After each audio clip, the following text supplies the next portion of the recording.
வணக்கம் உறவுகளே, எல்லோருக்கும் வணக்கங்கள். வலம்புரி தேதிகளே வாய்ப்பும் இல்லாது 10/5/2025 தென்கட்சி கோ சுவாமிநாதனின் இன்று ஒரு தகவல். தலைப்பு மருமகள். மருமகள் ஓகே. எனக்கு அவள் மருமகளில் மகள் அப்பா. அந்த கட்டம் தான் இப்போ போய்கொண்டு. இப்போ சொல்லுவேன், அவளை நான் இந்த மருமகள் என்று பார்க்குறேன் இல்லையாப்பா. அப்போ இந்த மகளாக தான் நான் பார்க்குறேன். எனக்கு பொம்பளை பிள்ளையே இல்லை. அந்த பொம்பளை பிள்ளைன்ற குறிய தீக்கிறதுக்கு தான் அவள் வந்திருக்கிறாள். என்ன சோக்கான புள்ளையப்பா. எந்த புள்ள கூட இருந்திருந்தா கூட இப்படி பார்க்காத, மாமி மாமி என்று கூட சொல்லாத, அம்மாண்டல்ல சொல்லுது. அது என்ன அப்படி ஒரு புள்ளி ஒன்று கிடைச்சிருக்கு. அப்படித்தான் இப்போ போய்கொண்டிருக்குது எங்கிட்ட. கொஞ்சம் கொஞ்சம் மாமி மருமகள் பிரச்சனைகள் எல்லாம் முந்தி மாமி மருமகள்னா இந்தியாவில் கூட பிரச்சனை இருக்குன்னு சொல்லுவார். மாமி மருமகள் சண்டைன்றது மாமி மருமகளுக்கு கொலை பிரச்சனை எல்லாம் வரும். கேஸை துறந்து விடுற பிரச்சனைகள், கன விளையாட்டு பாலுக்குள்ள கலந்து கொடுக்குற விளையாட்டுகள் எல்லாம் கணக்க நடக்கும். இப்போ அப்படி இல்லை. இப்போ கொஞ்சம் படிப்பில் முன்னேறி இவர் என்ன சொல்ல போகிறாரு, இப்போ கொஞ்சம் அறிவு ரீதியாக முன்னேறி கொண்டு வர்றார்கள். இப்போ கொஞ்சம் பிரச்சனை இல்லாமல் போய்கொண்டிருக்கேன். மாமி மருமகள் சண்டை. அந்த மாமி மருமகளும் ஒன்றா இருக்கவும் கூடாதான். கொஞ்சம் விலத்தி இருந்தாலும் கொஞ்சம் சந்தோஷமா இருக்கலாம். என்ன ஓவரா நெருக்கா இருந்தாலும் கரைச்சல், அளவுக்கு மீறினால் அமித முன்னாஞ்சி நெடுக நின்று கரைச்சல் தான். அந்த மற்ற மாமி மருமகள் சண்டை என்னத்துக்கு வர சொல்லுவாங்க. புள்ள மகனுக்கு தாயோட இருந்தால், மகனுக்கு இவ கல்யாணம் கட்டினானே, இவர் புள்ள பெத்தானே, இவர் பேர் புள்ள பெத்தானோ, அவருக்கு அவர் மகன் தான். அவன் படா இங்கே வாமி இந்த புரோகத்து என்றுதான் சொல்லுவா. அம்மா உரிமையா பேசுவா. அது இவருக்கு நோகும். அவருக்கு ஐயோ, அவர் உப்பன் கஷ்டப்பட்டு உங்க பேரியா வந்தார், நீங்க இந்த பாலை குடிச்சிட்டு போங்கன்னு பாலை கொடுத்தோன்னே இவ கூப்பிடுவா.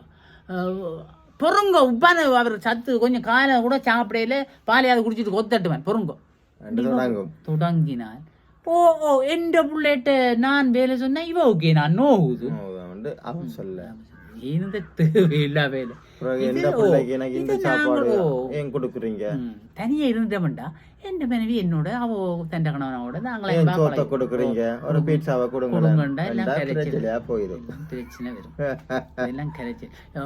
என் பிள்ளைக்கு எண்ணியால் ஒத்து வராது. நான் எண்ணி ஒரு நாளும் கொடுக்க இல்லை புள்ள, நீ என்ன நடு எண்ணியை கொடுக்குற, அவனுக்கு கொழுப்பு வைக்க போதும், கொலஸ்ட்ரால் வர போதும். அம்மாவுக்கு தெரியல. எல்லாம் கரைச்சல் வரும். அவர் 2 பேரும் போய் அங்கே சாப்பிட்டதெல்லாம் அவைக்கு தெரியுது. அப்படியெல்லாம் பிரச்சனை. இப்போ அது உண்டு, கொஞ்சம் விலத்தி இருக்கிறது நல்லது. சரி, மருமகள். இப்போது எல்லா ஊர்களிலும் மாமியார் மருமகள் ஒருத்தர் நன்றாக புரிந்து கொண்டு நல்ல விதமாகத்தான் இருக்கின்றனர். பல இடத்திலே அப்படித்தான் இருக்கணும். அதனாலே நான் இப்பொழுது சொல்ல போகின்ற கதையை கேளுங்கள். இந்த காலத்தில் அவ்வளவு மோசமாக யாரு சார் நடந்து கொள்கின்றனர் என கேட்டு யாரும் சண்டைக்கு வந்து விடாதீர்கள். இன்னொரு உண்மையும் சொல்லுறேன், என்னுடைய பாதுகாப்புக்காக. இந்த கதையை நமக்கு எழுதி அனுப்பி இருக்கின்றதே கொஞ்ச நாளில் மருமளாகவும் அதன் பின் மாமியாராகவும் ஆகப்போவும் ஒரு நேர் தானே எழுதி அனுப்பி இருக்கிறார். சரியோ? கொஞ்ச நாளால மாமியாரும் ஆப்புறா, மருமகளும் ஆப்புறா. சரியோ? சரி, இப்பொழுது கதைக்கு வருவோம். ஒரு சின்ன குழப்பம். ஒரு பொம்பளை பிள்ளை எழுதியிருக்கு. ஒரு சின்ன குழப்பம். அந்த வீட்டிலே மாமியார் ஆட்சி. அவர் வைத்ததுதான் சட்டம். பிள்ளையாண்டான் எப்படி என்றால், அம்மா சொல்வதையும் கேட்பாள், மனைவி சொல்வதையும் கேட்பான். பிள்ளையாண்டான் இஞ்சேங்காய்ச்சி இஞ்சேங்காய்ச்சி 2 பக்கத்துக்கும் பாடி வந்து ஐயோ தலை இடி என்று யோசிச்சுண்டு இருப்பான். நமக்கு ஏன் பிரச்சனை என்கின்ற விதம், மருமகளிடம் குறை கண்டுபிடிப்பதில் அந்த மாமியாருக்கு ஒரு சுவாரஸ்யம். எங்க குறை கண்டுபிடிக்கலாம், 3 ரூபாய் சொல்லலாம். சின்ன சின்ன விடயத்தில் எல்லாம் குற்றம் கண்டுபிடித்து கொண்டு இருந்தார். ஒற்றளவு பொடியங்கள் விளங்கி கொள்ளணும். அம்மா என்னது சொல்ல வயது போன சும்மா சொல்றா ரெண்டு எல்லாத்தையும் நம்பி நாங்கள் சண்டை பிடிக்க போனால் எங்கள்கிட்ட குடும்பம் சரி குலைஞ்சு போடும். ஏனென்றால் நாங்கள் கனகாலம் வாழ வேண்டியாக்கள் குலையே விட்டுறக்கூடாது. அம்மான்ற கதையை கேட்டு சரி அம்மாவுக்கு அது நான் கேட்குறேன், அவன் 2 பேட்டு போய் அவளை அதை பற்றி கேட்காம விட்டுருவோம். தெரியும் தான் அம்மான்ற பிரச்சனை, அவளும் சொல்ல மாட்டாள். அப்போ அப்படியே விட்டுருவோம். சில விஷயங்களை நாங்கள் பூதாகரமாக வழிகிட்டு பிரிவிலே வந்து சேர்ந்துடும். கவனமே இருக்கும். பொதுவாக எல்லோரும் எப்படி என்றால் ஏதாவது ஒரு காரணத்துக்காகத்தான் சண்டை போட்டிருப்பார்கள். அந்த அம்மா எப்படி என்றால் ஏதாவது ஒரு சண்டை போடுவதற்கு காரணத்தை தேடிக்கொண்டிருப்பார். அப்படி ஒரு மனசு அந்த மருமகள் பெண் பாவம். பயந்து ஒவ்வொரு காரியமும் செய்து கொண்டு வந்தான். அப்போ இதுக்கு பயந்து இந்த மருமகள் ஒரு மாதிரி ஒரு காரியத்தையும் செய்து கொண்டு வந்தால் சண்டை வந்துடக்கூடாது இல்லையே. இப்படியே பல வருடம் ஓடிவிட்டது. அந்த மாமியாருக்கு ரொம்ப வயதாகி விட்டது. இருந்தாலும் அந்த பழைய சுபாவம் மட்டும் மாறவில்லை. சில பேருக்கு வயது போகும் அந்த ராங்கி விட்டு போகாது, கதை நறுக்கண்டு கதைப்பிடும். திடீரென ஒரு நாள் பக்கவாதம் வந்து அந்த அம்மாவுக்கு ஒரு பக்கம் கை காலை இழுத்து கொண்டது. ஐயோ, வாய் சுத்தமாக பேச முடியாமல் போய்விட்டார். சத்தம் மட்டும் வரும். ஒரு கைகாலை அசைக்க முடியும், பேசுவதெல்லாம் சைகையால் தான் காட்டலாம். இப்படிப்பட்ட நிலைமையிலும் கூட அந்த பெண் தண்ணியோ பாலோ இவர்கள் வைத்தால், எதிரிலே கொண்டு வந்து வைத்தால் அதை வேண்டுமென்றே தட்டிவிட்டு பம்பு வளர்ப்பது. அதற்கு பிறகு அந்த பெண் தரையை சுத்தப்படுத்தும் போது அதை பார்த்து ரசிப்பது. இருந்தாலும் அந்த பெண் இதையெல்லாம் பெரிதுபடுத்தாமல் ரொம்ப பொறுமையா தான் இருந்தார். மருமகள் இவ்வளவு பொறுமையா இருக்கார் பாருங்கோ. எங்களுடைய ஆக்களை கிட்டந்தோண்டும் கடவுளை எனக்கு தண்டனை சிந்தனை அப்பவும் பெரிய இல்லை. அப்போ இருந்தோண்டு எவ்வளவு கொடுமை செய்யலுமோ அவ்வளவு கொடுமையை செய்யறது. ஒரு நாள் வீட்டிலே வைத்திருந்த பாலை பூனை குடித்து விட்டு ஓடிவிட்டது. வயதான காலத்தில் இந்த அம்மா இல்லாமல் கஷ்டப்படுவார்கள் என நினைத்து பக்கத்து வீட்டிலே போய் கொஞ்சம் வாங்கி விட்டு வந்து காய்ச்சி மாமியார் முன்னாடி கொண்டு வந்து வைத்தால் அந்த பெண். பாவம் பூனை குடிச்சிட்டு நான் பக்கத்து வீட்டில் அதை வாங்கி மாமிக்கு கொடுக்கணும் வந்து அவ பாவம் கொண்டதை வழக்கம் போல் அந்த அம்மா பாலை தட்டி விட்டார்கள். இதை அந்த மருமகள் கவனித்து விட்டாள். அவள் பார்த்துட்டாள். இவ்வளவு நாள் பொறுமையாக இருந்த அந்த மருமகளுக்கு இன்றைக்கு இதை பார்த்ததும் கோபம் வந்து விட்டது. ஏன்? அவள் கஷ்டப்பட்டு பக்கத்து வீட்டுல வந்து வாங்கி வந்த பால். கதவுக்கு பக்கத்தில் சாத்தி வைத்திருந்த உலக்கி எடுத்து மாமியார் தலையிலே போட அது தவறி கழுத்திலே பட அந்த அம்மா கழுத்தை பிடித்து கொண்டு என்று கத்த இந்த பெண் ஒன்றும் அலட்டி கொள்ளாமல் உலக்கி எடுத்து மறுபடியும் கதவு பக்கம் சாத்தி வைத்து விட்டு நடந்து போய்விட்டான். போட்டு ஒற்று போடு தலையில போடு கழுத்துல பட்டுட்டது. கழுத்தை போட்டுட்டு அவள் அதை பற்றி ஒற்று கதையினே அப்படியே ஒன்று கிடந்ததை அவள் போட்டான். இருந்தாலும் மனதுக்குள் லேசாக ஒரு பயம், போயிடுவாவோ கணவனுக்கு தெரிஞ்சா. கணவன் வீட்டுக்கு வந்ததும் என்ன விடியம் என்று கேட்டால் எப்படி சமாளிக்கலாம். அன்றைக்கென்று பார்த்து ரொம்ப நேரம் கழித்து வீடு வந்து சேர்ந்தான் கணவன்.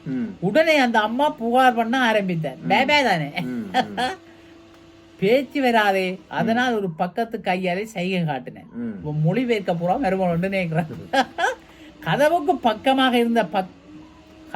பக்கமாக கையை நீட்டி காட்டி அப்படியே அந்த கையை தன் கழுத்துக்கு பின்பக்கமாக சுத்தி காட்டி நாக்கை வெளியே காட்ட தடியை காட்டி இப்படி காட்டி என்ன தடி எடுத்து அடிச்சிருந்தேன் சாக்கல்ல நின்றவன் அவன் கதை.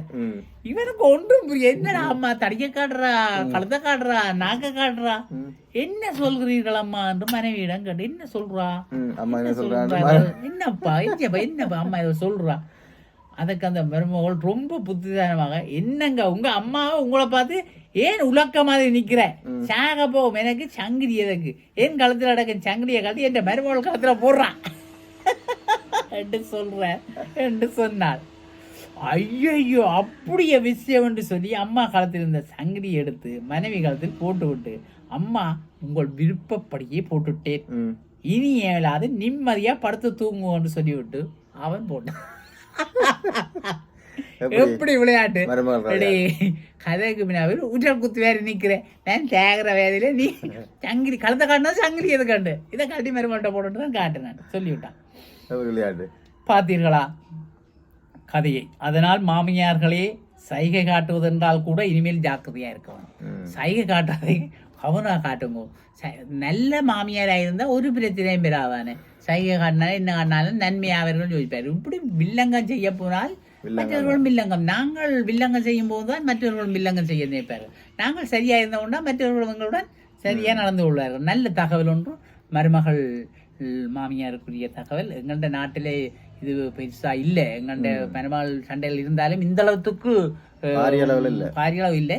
இது இந்தியா தமிழ்நாட்டில் கூட இருப்பதாக செய்திகளோ இந்த எங்களுடைய சீரியல் நாடகங்கள் மூலமாகவே வெளிப்படுத்துகிறார்கள். என்ன எங்கள்டையிலே அப்படி இருந்தாலும் நாங்கள் பண்பாடு பாரம்பரியம் சொல்லி ஒன்றும் வெளியில காட்ட மாட்டோம். ஏன்னா உள்ளுக்கு இருக்கும் இல்லாமல் இல்லை.